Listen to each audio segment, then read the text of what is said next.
Amém, louvado seja o nome do Senhor Jesus, né? Nós estamos, então, iniciando aqui o nosso estudo. Vamos baseá-lo na primeira carta de Paulo aos Coríntios, capítulo 2, versículos de 1 a 5. 1 Coríntios 2, de 1 a 5, e você viu aí o título, né? Chama Cristo e a sua cruz, é o título do nosso estudo hoje de manhã. Acabamos de cantar Sim, eu amo a mensagem da cruz. Nós vamos ler então primeiro o texto lá em 1 Coríntios 2, de 1 a 5. Eu, irmãos, quando fui ter convosco, anunciando o testemunho de Deus, não o fiz com ostentação de linguagem ou de sabedoria, porque decidi nada saber entre vós, senão a Jesus Cristo e este crucificado. E foi em fraqueza, temor e grande tremor que eu estive entre vós. A minha palavra e a minha pregação não consistiram em linguagem persuasiva de sabedoria, mas em demonstração do Espírito de poder, para que a vossa fé não se apoiasse em sabedoria humana, e sim no poder de Deus. Nós ainda vamos orar, né? Porque eu sei da importância de pedir a Deus, não somente unção, né? Para que eu possa falar, mas que todos aqueles que ouçam ou vierem a ouvir a palavra possam se concentrar nela e recebê-la como palavra de Deus. Vamos orar. Senhor Deus, Tu sabes, ó Pai, a tremenda necessidade que nós temos da iluminação do Teu Espírito. Que o Senhor, ó Pai, nos capacite não somente a falar, mas que as pessoas sejam capacitadas a ouvir. Há pessoas que divagam no momento, Pai, da pregação, há pessoas que sobrevém a elas, ó Pai, um sono também. Há pessoas, ó Pai, em que não há capacidade de concentração e nem de entendimento. Por isso, ó Pai, dá entendimento ao ouvir a palavra, concentração em fazê-lo e fé, ó Pai, para crer na Tua palavra. Nós oramos, Senhor, em nome do Senhor Jesus. Amém, né? Amém. Muito bem, queridos, né? Hoje nós iremos refletir sobre uma das maiores declarações do apóstolo Paulo acerca da origem, conteúdo e poder do Evangelho, né? E particularmente acerca da centralidade da cruz. Então, nós cristãos temos uma mensagem do Evangelho. Isso significa que nós não devemos pregar o que nós queremos ou fazer desta mensagem algo diferente do que ela é, né? E por isso é tão importante entendermos o que o apóstolo Paulo vai nos ensinar aqui hoje, né? Nesse texto, então, nós vamos destacar 3 grandes lições acerca da evangelização, porque no contexto Paulo estava dizendo como anunciou o evangelho àquelas pessoas em Corinto, né? Então, evangelização tem a ver com a palavra de Deus, a cruz de Cristo e o poder do Espírito Santo. Nós vamos dividir então esse estudo nessas 3 partes. Vamos falar um pouco da palavra de Deus, bastante sobre a centralidade da cruz, né? A maior parte do tempo estaremos falando da cruz, por isso que o tema chama Cristo e a sua cruz, e também um pouco do poder do Espírito Santo. Essas são as 3 divisões da nossa meditação esta manhã. Vamos começar então com a palavra de Deus. Paulo diz aqui que aquilo que ele proclamou não foi ostentação de linguagem, ou seja, sabedoria humana ou sabedoria do mundo, Vamos lembrar que Corinto era uma cidade da Grécia, né? E o berço da filosofia, né? Da sabedoria, pelo menos dos grandes filósofos da antiguidade. E eles estavam acostumados com uma retórica empolada, né? Com um discurso cheio, rebuscado, cheio de elucubrações filosóficas, né? E ele decidiu que não iria fazer dessa forma a evangelização. Ele iria pregar o evangelho puro e simples, iria anunciar a palavra de Deus ou a sabedoria de Deus e não a sabedoria do mundo, né? A sabedoria de Deus ele chama aqui de testemunho ou martírio ou mistério, né? A palavra testemunho significa a verdade confirmada de Deus e mistério, a verdade secreta de Deus. Então, Paulo diz, olha, eis que vos anuncio o mistério, né? E ele fala isso em várias das suas epístolas, inclusive em Filipenses, Colossenses, né? Qual é o mistério que estava outrora oculto, né? E agora foi revelado, ou seja, que Deus enviou o seu Filho, né? A viver entre nós e o levou até a cruz para morrer por nós, né? Esse é um mistério, né? E ressuscitou e hoje se tornou, né? Aquele que tem todo o poder no céu e na terra.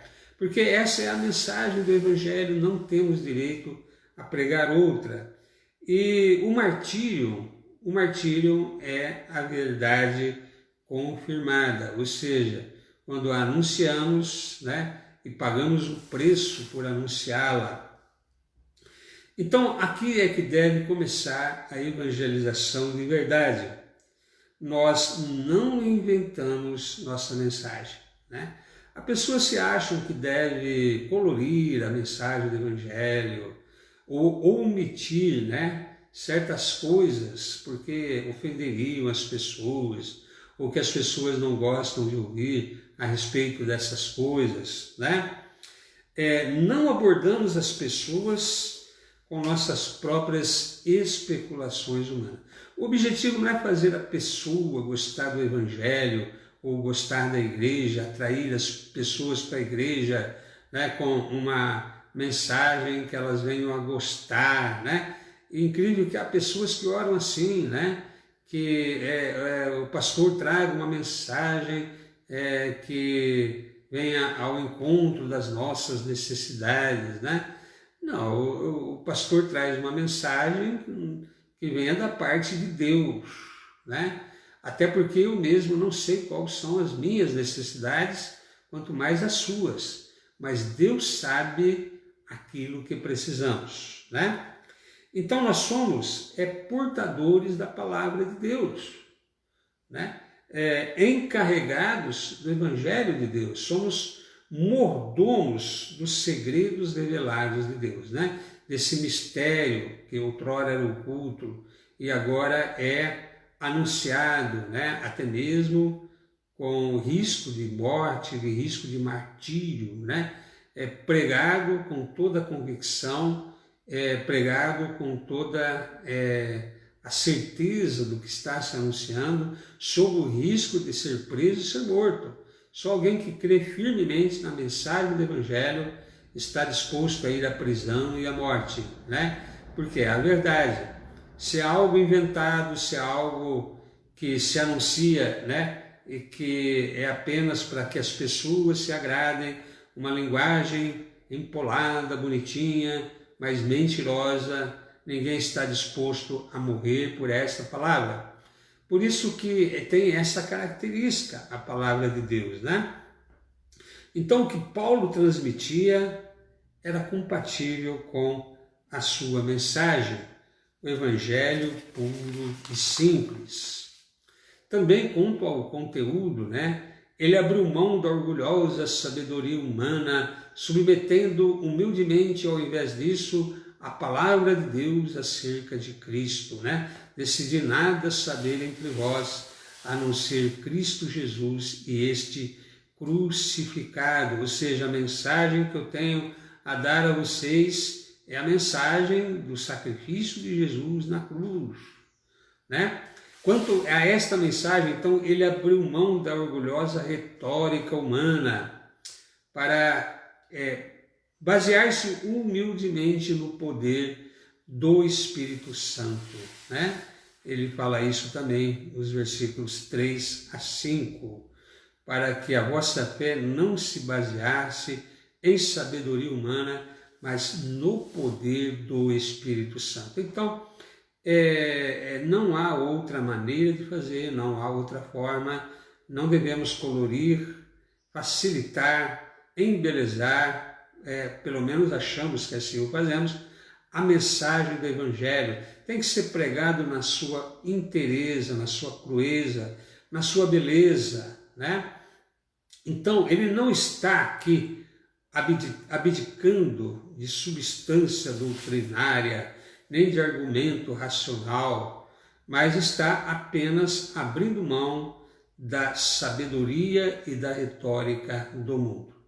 Então, nós não precisamos dessa sabedoria humana, dessa retórica humana, e olhe que hoje em dia muitos têm buscado, né, instrumentos aí, né, na filosofia humana, na psicologia humana, né, para transmitir uma mensagem que deveria ser apenas pura e simples no poder do Espírito Santo.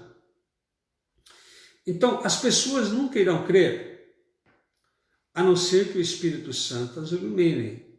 E o Espírito Santo só vai iluminá-lo se a palavra for pregada genuinamente como tem que ser. Senão se torna infrutífero toda pregação, toda exposição da palavra, por mais bonito que a pessoa ache, por mais massagem no ego que ela venha fazer, por mais que a pessoa saia feliz, se sentindo bem consigo mesma, porque o objetivo do Evangelho não é fazer você se sentir bem consigo mesmo, não é elevar a tua autoestima, é fazer com que você perceba a tremenda necessidade de salvação e que por isso mesmo precisa compreender a mensagem da cruz, né? Então, o Espírito Santo dissipa a neblina dos seus olhos e nos capacita a atentar para as evidências do Evangelho, né? Então, o Evangelho é a verdade que vem de Deus e é confiada a nós. Portanto, agora vamos nos deter na maior parte aqui desse estudo sobre a cruz de Cristo, porque é ela que nós anunciamos, é a única mensagem que nós temos para dar ao mundo. Então, no versículo 2, porque decidi nada saber entre vós, senão a Jesus Cristo e este crucificado. Veja que Paulo não perdeu tempo, né? Querendo filosofar, né? Como era costume daquele povo da Grécia Antiga. Pregou a cruz e a ressurreição. Essa é a mensagem que ele tinha para dar ao mundo, é a mensagem que Jesus confiou a ele, é a mensagem que confiou à igreja. Não temos tempo de ficar com linguagem empolada. O objetivo é anunciar o Evangelho, o objetivo é salvar vidas, né? Mas, evidentemente, por isso, né, é uma mensagem rejeitada pelo mundo, né? Ele encontrou objeções quando ele anunciou o Evangelho, e essas mesmas objeções, né, são as objeções de sempre, a mensagem de Cristo e a sua cruz. Então nós vamos ver algumas dessas objeções à mensagem do Evangelho, à mensagem da cruz. Primeira objeção, objeção intelectual, ou aquilo que se chama a loucura da cruz. Porque Paulo já havia se deparado, né, com esse desprezo intelectual lá em Atenas, quando ele pregou no Areópago, né? riram quando Paulo falou da ressurreição dos mortos, né? Quer dizer, esquecem que o Evangelho é o poder de Deus, não é apenas uma escola filosófica, né? Os filósofos, então, escarneceram, né? Zombaram dele. E como é que eles reagiram quando Paulo pregou sobre a cruz, né? Paulo viu que a cruz era escândalo para os judeus e loucura para os gentios, né? Então ele pregava tanto a judeus quanto a gentios, e tanto um grupo quanto o outro, se não é iluminado pelo Espírito Santo, se não recebe a capacidade de crer, vai se escandalizar com a mensagem do Evangelho. Por isso que pregador da palavra deve esperar por isso, né? Rejeição à mensagem do Evangelho quando ela é pregada com fidelidade, quando a salvação é anunciada com toda fidelidade, né? Porque para o judeu incrédulo era inconcebível que o Messias devesse morrer em madeiro, porque havia uma maldição escrita na lei de Moisés, né? Maldito todo aquele que é morto em madeiro, né? Mas Cristo fez maldição por nós, né? Cristo é o fim de toda maldição. Ele estava lá justamente dando fim a essas maldições. E para o gentio incrédulo, era ridículo imaginar que um Deus, um dos imortais, morresse, né? Então, mas o fato é que a sabedoria humana não compreende a sabedoria de Deus, né? Na sabedoria de Deus, ele anunciava ao longo dos séculos, dos milênios, de que a maneira como Deus haveria de redimir o homem seria através do sacrifício do seu filho, né? De maneira que essa sabedoria, esse mistério, né, outrora oculto, né, foi revelado com a encarnação do Deus, né, com a encarnação do Verbo e com o seu sacrifício vicário na cruz. Então as pessoas não vão entender, porque a luz, né, nas trevas em que vivem, né, supostamente intelectualizados, né, essas pessoas não compreendem a sabedoria de Deus em salvar a humanidade. Então Corinto não escapou à arrogância intelectual de Atenas. Eram próximas também, né? Estavam 80 quilômetros mais ou menos uma da outra, né? 50 milhas. E na primeira epístola de Paulo aos Coríntios evidencia que o orgulho intelectual era um dos principais pecados da igreja em Corinto. Até hoje tem isso também, né? Pessoas que se jactam da sua suposta sabedoria humana, intelectualidade, né? E desprezam por isso mesmo a mensagem simples e pura do Evangelho, a maneira pela qual Deus escolheu salvar o mundo, né? Pelo sacrifício substitutivo do seu Filho na cruz. O que o aguardava, então, era zombaria e escárnio, e a igreja conhece isso desde sempre, né? As pessoas zombam das Escrituras Sagradas, zombam do Senhor Jesus, zombam do sacrifício dele na cruz, né? Tentam desacreditar a sua ressurreição, porque tudo isso mexe com o orgulho do homem, né? Porque ele sabia que a loucura de Deus é mais sábia do que a sabedoria do homem em salvar as pessoas pela morte do seu filho. Então, como dissemos, essa mensagem da cruz ainda é profundamente desprezada, né? Porque essa doutrina da expiação, né, mexe com o orgulho humano, né? Ou seja, as pessoas têm a pretensão de querer salvar-se a si mesma, de merecer a salvação, de não depender de outra pessoa para ser salva, né, de supostamente acreditar que é uma pessoa boa, né, que ela vai fazer por onde, né, para merecer, vai iluminar-se a si mesma, né? Quer dizer, e de repente ela descobre que ela está em trevas, que ela está em pecado, condenado, debaixo da ira de Deus, alheia à vida de Deus, né? E que vai para o inferno, sim, né? E por isso mesmo vai ter que depender unicamente de Deus para ser salvo, né? Então as pessoas não gostam, né? As pessoas desprezam, né? Então, tal linguagem, né, de que Cristo foi feito pecado por nós, foi feito maldição por nós, né, produz hostilidade extremamente emocional nas pessoas. Há toda uma situação, né, de hoje em dia, por isso, de tentar retocar o Evangelho do Cristo crucificado. Veja que há pregadores que nem falam mais do pecado, né?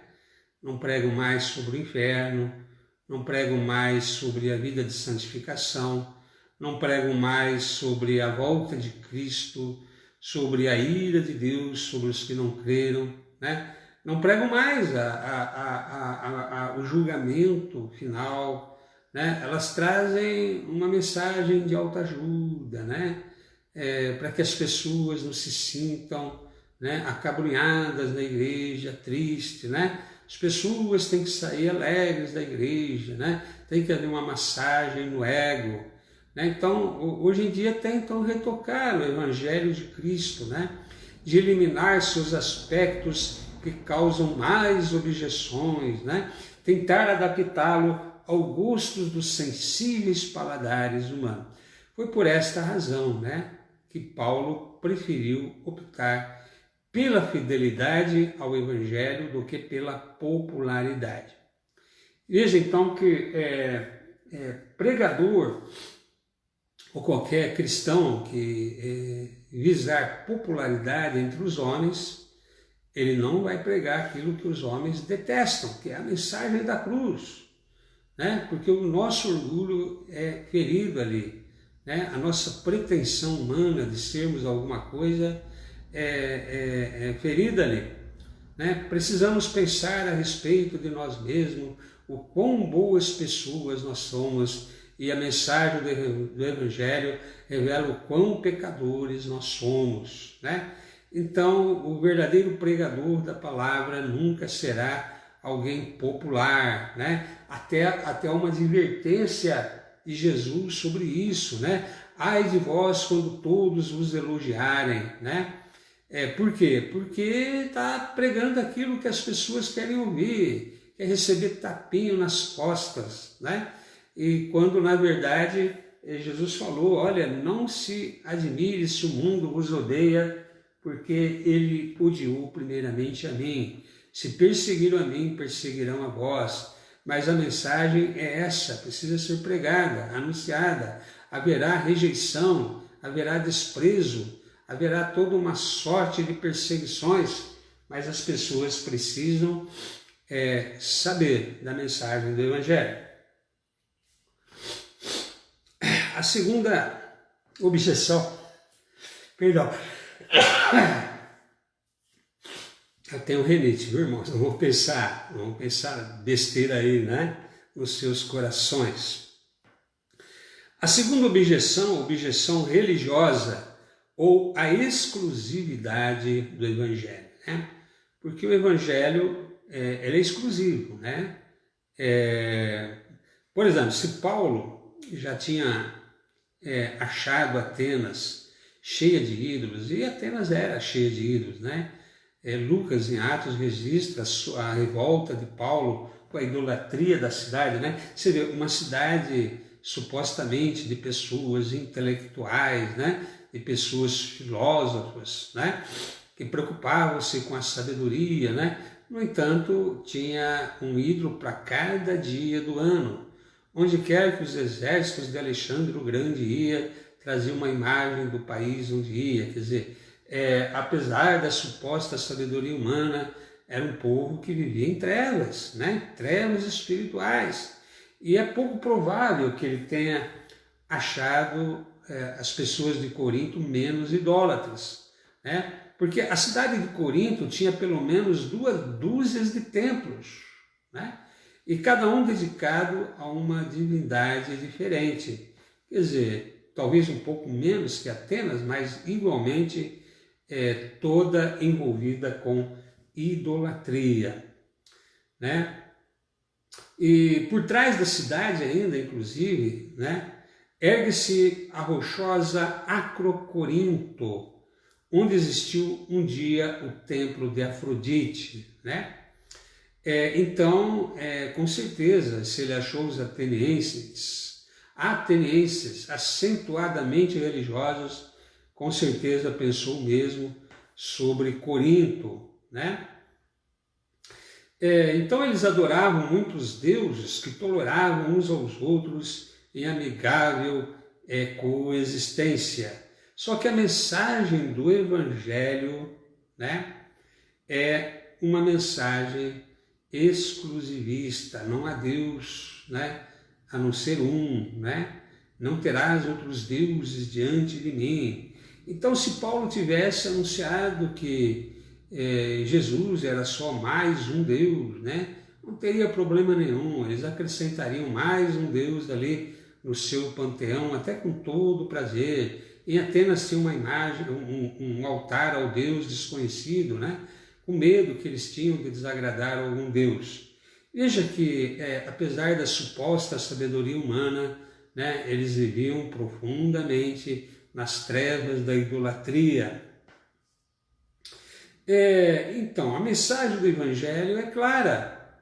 Há um só Deus, o Pai, de quem todas as coisas e para quem existimos, e um só Senhor Jesus Cristo, pelo qual são todas as coisas e nós também por Ele.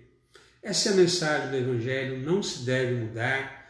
Hoje em dia há uma tentativa, né, de também nessa parte querer tirar a exclusividade de Deus e a exclusividade da salvação em Cristo Jesus, né? Porque até hoje o mundo ainda reclama desta mensagem de exclusividade, né? Porém, o Evangelho, além disso, estabelece um compromisso de casamento entre as pessoas e Cristo.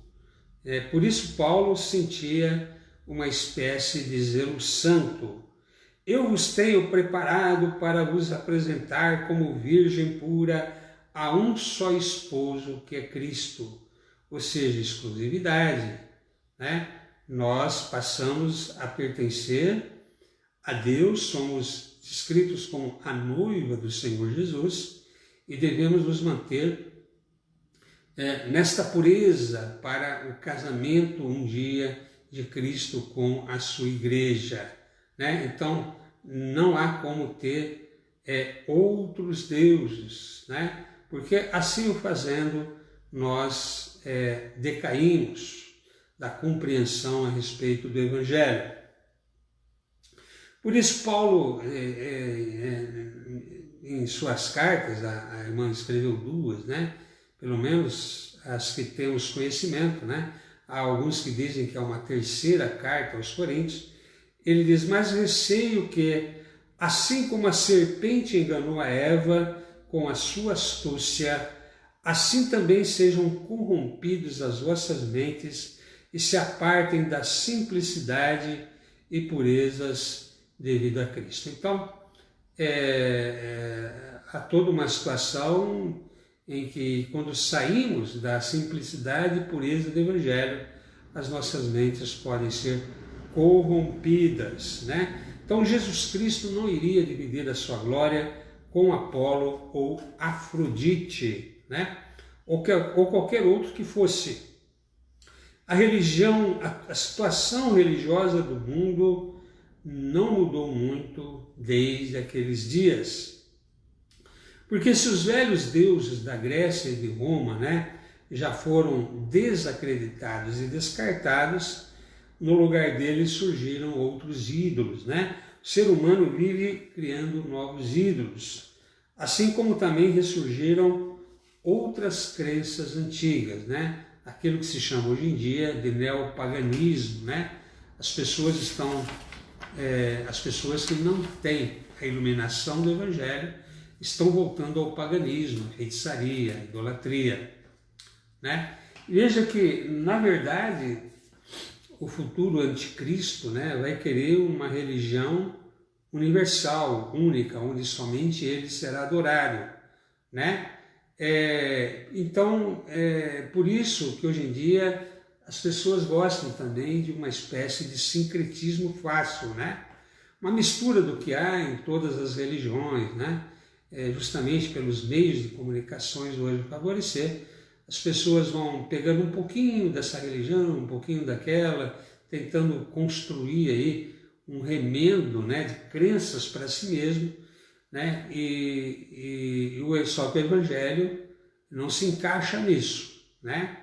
Ou seja, não tem como você fazer uma amálgama, uma mistura, um sincretismo da fé cristã com outras formas de religiosidade.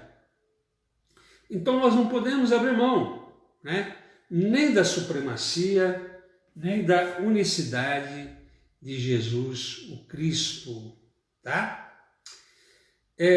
Por quê?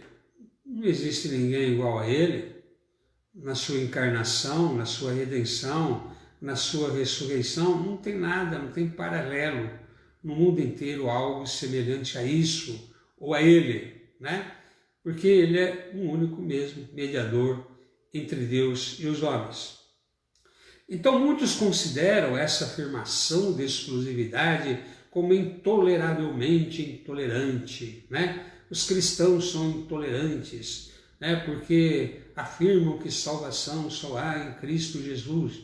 E essa é a mensagem imutável do Evangelho. O mundo sempre a rejeitou, mas aqueles que receberam a capacidade do arrependimento e da fé, hoje foram iluminados e creem firmemente nesta mensagem do Evangelho, e são bilhões de pessoas no mundo inteiro.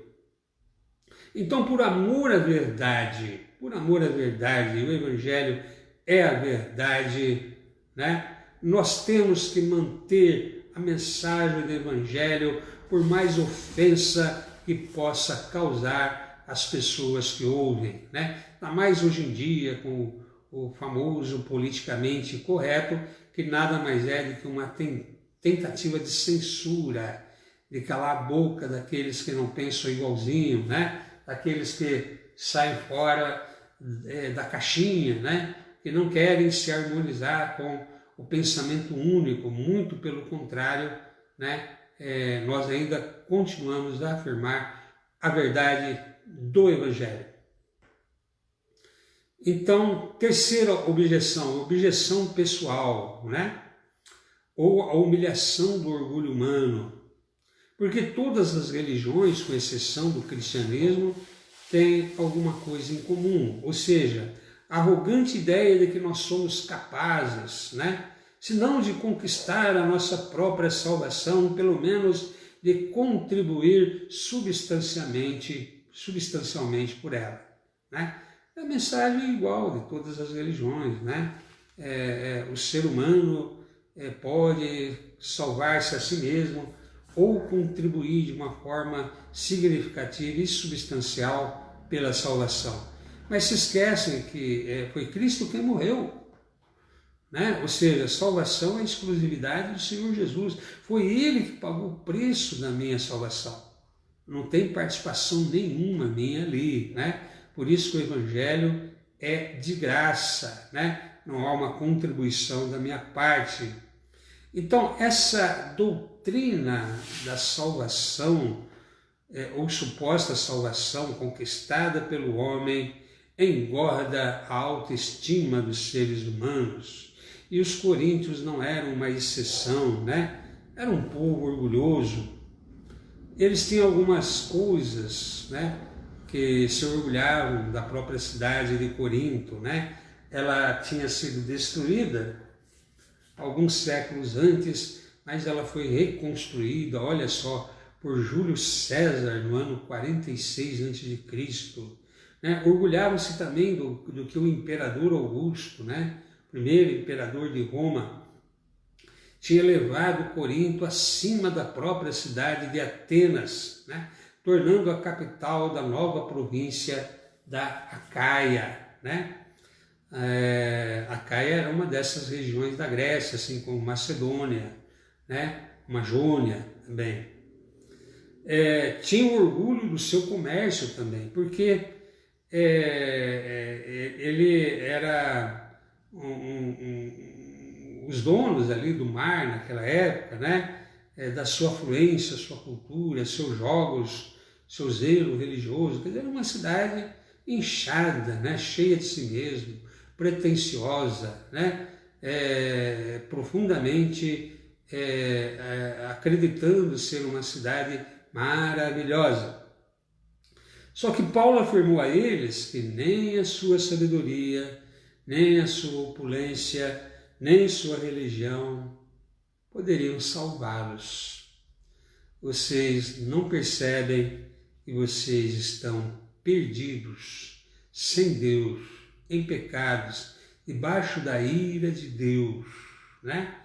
E que, na verdade, eles não poderiam fazer nada, absolutamente nada, para salvar-se do juízo de Deus sobre a vida deles, nem sequer ajudar a conquistar a sua própria salvação. Então, a mensagem do Evangelho sofre objeção pessoal porque é uma humilhação ao orgulho humano. E até hoje é assim, né? Por mais doutorado que a pessoa tenha, por mais orgulho da sua nação ou da sua cidade, né? Por mais títulos que tenha conquistado, por mais orgulhosos que se tornaram, estão condenados, né? Se não forem salvos pelo Senhor Jesus, estão condenados eternamente e não há nada que possam fazer para mudar isso. Então a mensagem da cruz era uma pedra de tropeço para os orgulhosos, né? Para os orgulhosos, sejam eles judeus ou gentios. Só que a principal resposta ao Evangelho em Cristo, por isso mesmo, né, tenha vindo dos mais baixos escalões da sociedade. Então, a pessoa que nada tinha, a pessoa que nada era, né, compreendia muito bem a mensagem da graça, a mensagem da salvação. Por isso que Paulo escreve, ele diz assim: irmãos, reparai na vossa vocação, não foram chamados muitos sábios segundo a carne, olha aí, né? Nem muitos poderosos também, né? Alguns sábios, alguns poderosos, mas não muitos, né? Nem muitos nobres de nascimento. Pelo contrário, foram os chamados loucos, os fracos, os humildes e os desprezados, que sabiam que nada tinham a oferecer, que Deus escolheu e chamou. Porque essas pessoas, justamente por não terem nada do que se orgulhar, nada a oferecer, compreenderam e receberam a mensagem da salvação de graça por meio do sacrifício de Jesus, né? Então ainda hoje não existe uma coisa que leve tanta gente a abdicar do reino de Deus quanto o seu orgulho, né? Olha, teu orgulho é a causa da tua ruína, a causa da tua perdição, né? O orgulho impede de receber a graça de Deus. Quarta objeção, objeção moral ou chamada ao arrependimento e à santidade, né? Aquela cidade, então, como era uma cidade de mercadores, viajantes, navegadores, os estrangeiros que iam lá simplesmente não tinham restrições morais, e lá tinha o culto de Afrodite, né? A deusa do amor, né? E ela encorajava a promiscuidade sexual entre os seus devotos e proporcionava milhares de prostitutas que vagavam à noite pelas ruas da cidade. Então, o que adianta toda aquela intelectualidade, sabedoria? Moralmente era uma cidade imoral, destruída, né? Tanto pela idolatria, como pela feitiçaria, como pela permissividade moral, quanto pela prostituição. Era uma cidade perdida, uma cidade em trevas, né? Tanto que havia um provérbio, né, a qual se referiam as pessoas de Corinto, né? Corintiazomai, ou seja, significava praticar a iniquidade. Então, quando alguém queria se referir à imoralidade e à iniquidade, falava Corintiazomai, ou seja, como se pratica na cidade de Corinto. Veja que é uma cidade perdida. Para que Paulo ia usar linguagem empolada, falsa sabedoria humana? Seria mais do mesmo. O que aquelas pessoas precisavam e que as pessoas precisam ainda hoje é de salvação, é de redenção, de arrependimento de pecados, da iluminação do Espírito, né, de uma volta para Deus. E de fato isso aconteceu, né? Quer dizer, todas aquelas práticas daqueles deuses, com a vinda do Evangelho, deixaram de existir. Então, outra objeção política, né, ou ao senhorio do Senhor Jesus, né?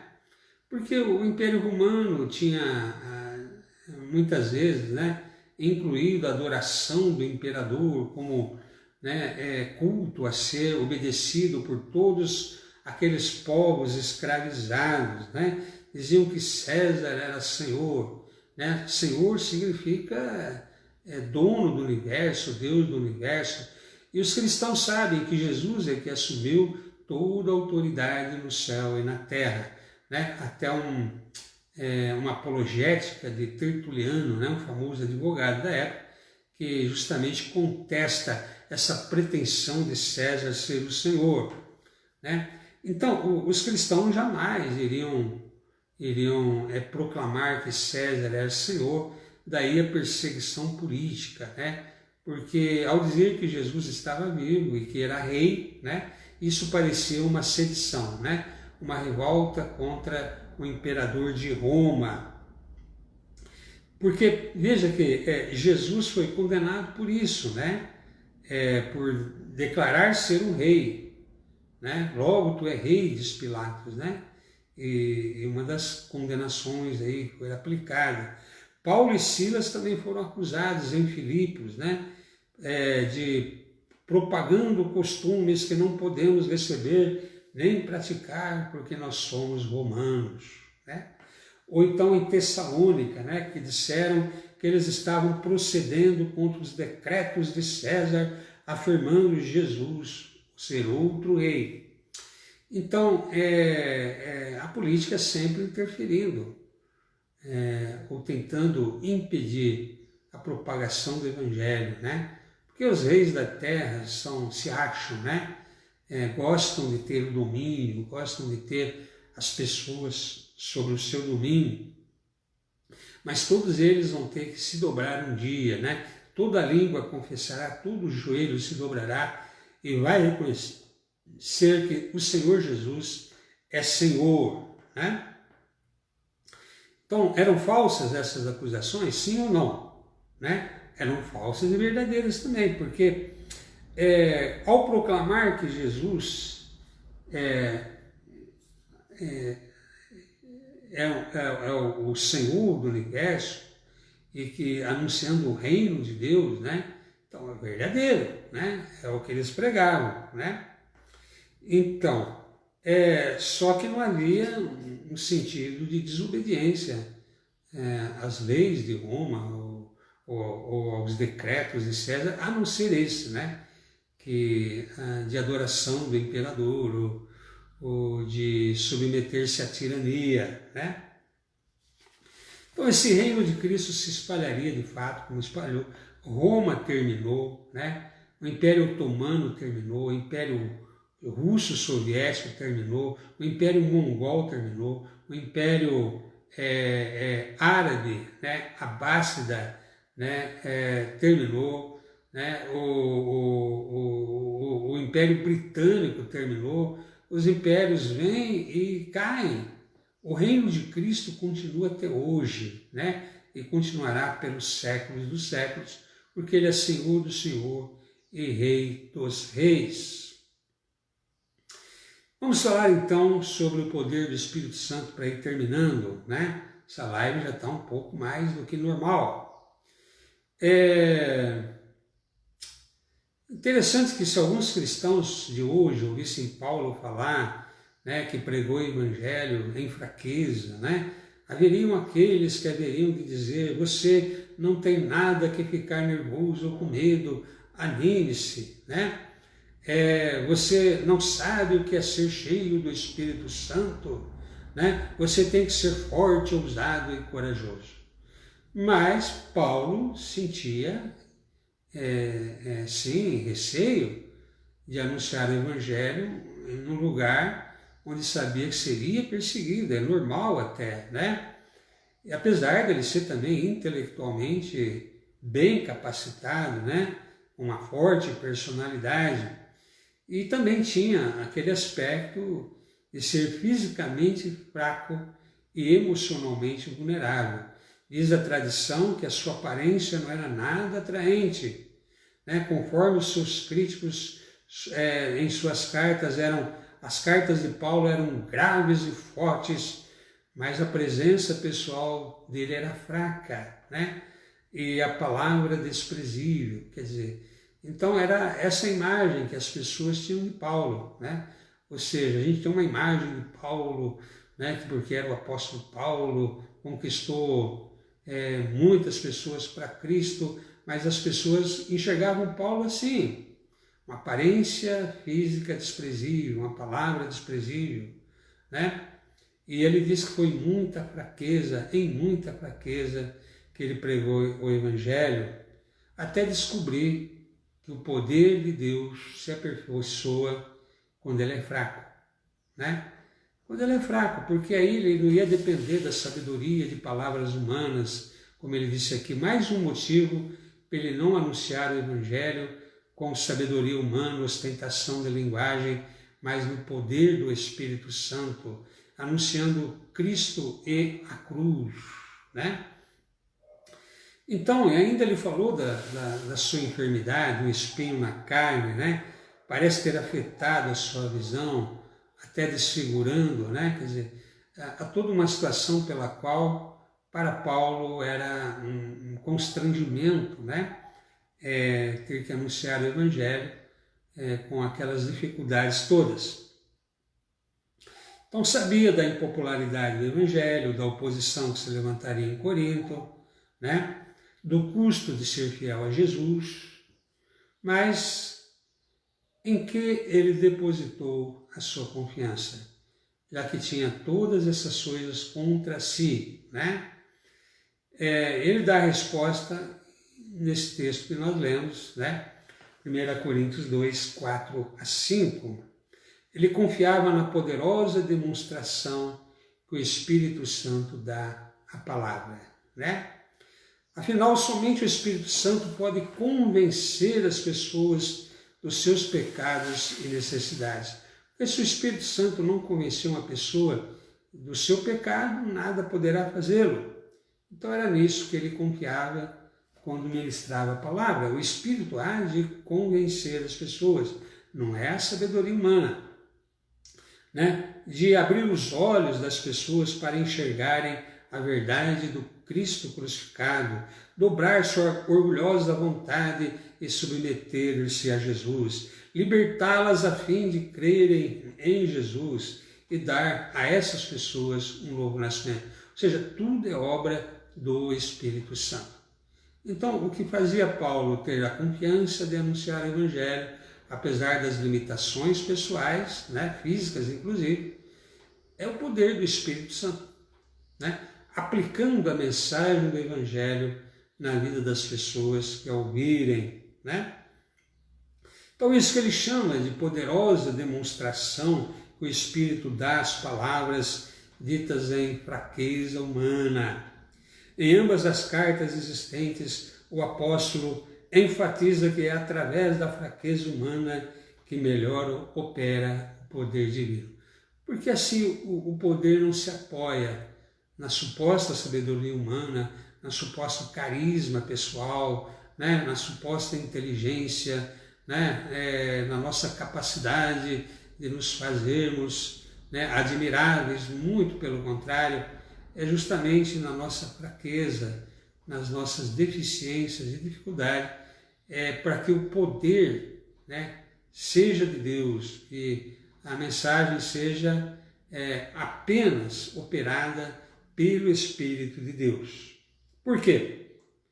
A fim de que ninguém se glorie na presença de Deus, e para aquele que se glorie, glorie no Senhor. Ou seja, mesmo de ter pregado a palavra com fidelidade e com verdade, não há nada do que se gloriar, porque tudo é obra do próprio Deus e do Espírito Santo.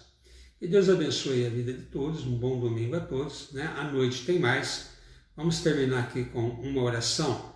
Senhor, abençoe as pessoas que ouviram esta palavra, que cale fundo nos corações delas, ilumine e abra o entendimento, e que elas possam se firmar no Evangelho puro e simples. Abençoe as nossas vidas, em nome de Jesus. Amém. E Deus abençoe a todos.